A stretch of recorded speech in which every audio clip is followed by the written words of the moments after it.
আসসালামু আলাইকুম। Easy cook with সামিয়াতে সবাইকে স্বাগতম।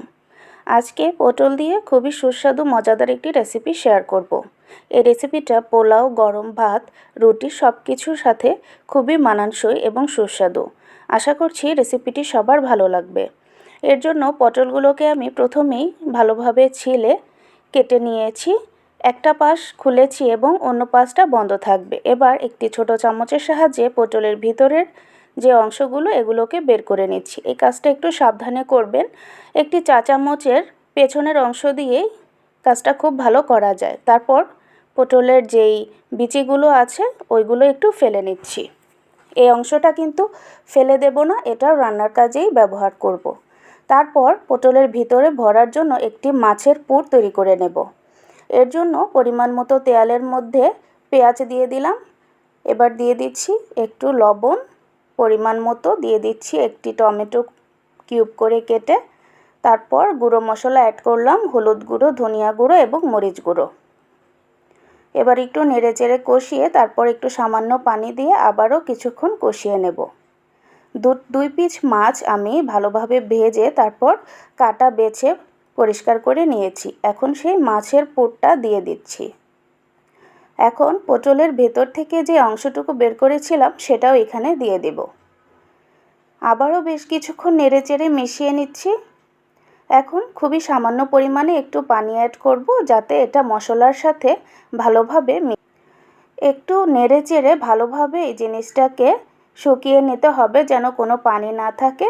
শেষের দিকে একটু গরম মশলার গুঁড়ো অ্যাড করে আবারও মিশিয়ে নিলাম। রান্নাটা হয়ে এসেছে। এবার একটু ঠান্ডা করে নিয়ে একটি চা চামচের সাহায্যে পটলের ভিতরে এই পুরটাকে আস্তে আস্তে করে ভরে নেব। এক এক করে সবগুলো পটলের ভিতরেই আমি পুরটাকে ভরে নিচ্ছি। আমার প্রায় সবগুলো পটলেই পুর ভরা শেষ। এখন চলে যাচ্ছি আবারও রান্নায়। পরিমাণ মতো কিছুটা তেল দিয়ে আবারও পেঁয়াজ দিয়ে নিলাম। এবার পেঁয়াজটাকে কিছুক্ষণ নেড়েচেড়ে ভেজে নেব।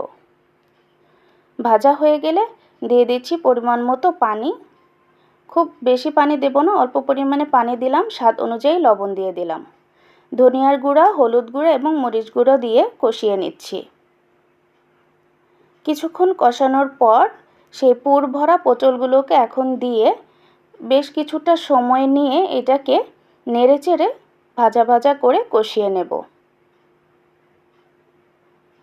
তো কষানো হয়ে গেলে তারপর এখানে পানি ব্যবহার করব। অনেক বেশি পানি ব্যবহার করা যাবে না।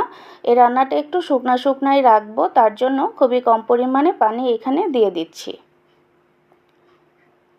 1 কাপের মতো পানি দিয়ে দিলাম। এবার নেড়েচেড়ে মিশিয়ে দিচ্ছি। এখন দিয়ে দেব আস্ত কয়েকটি কাঁচামরিচ। কাঁচামরিচের ফ্লেভারটা এই তরকারিতে খুবই ভালো লাগে। তারপর এখানে দিয়ে দিব 1 চা চামচের মতো চিনি। চেষ্টা করবেন চিনিটা অ্যাড করার। চিনিটা অ্যাড করলে এই রান্নাটার স্বাদ দ্বিগুণ হয়ে যায়। তারপর আবারও ঢাকনাটা উঠিয়ে একটু নেড়েচেড়ে নিচ্ছি। আবারও একটু সময় ঢাকনা দিয়ে ঢেকে চুলার আঁচটা মিডিয়াম রেখে রান্নাটা করে নেব। তো এখন আমার পটলটা সেদ্ধ হয়ে গিয়েছে এবং রান্নাটাও একদম কমপ্লিট হয়ে গিয়েছে।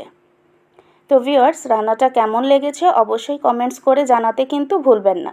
আর এরকম আরও সুন্দর সুন্দর রেসিপি পেতে আমার চ্যানেলটাকে ফলো ও সাবস্ক্রাইব করে রাখবেন। আজকে তাহলে এ পর্যন্তই। আল্লাহ হাফেজ।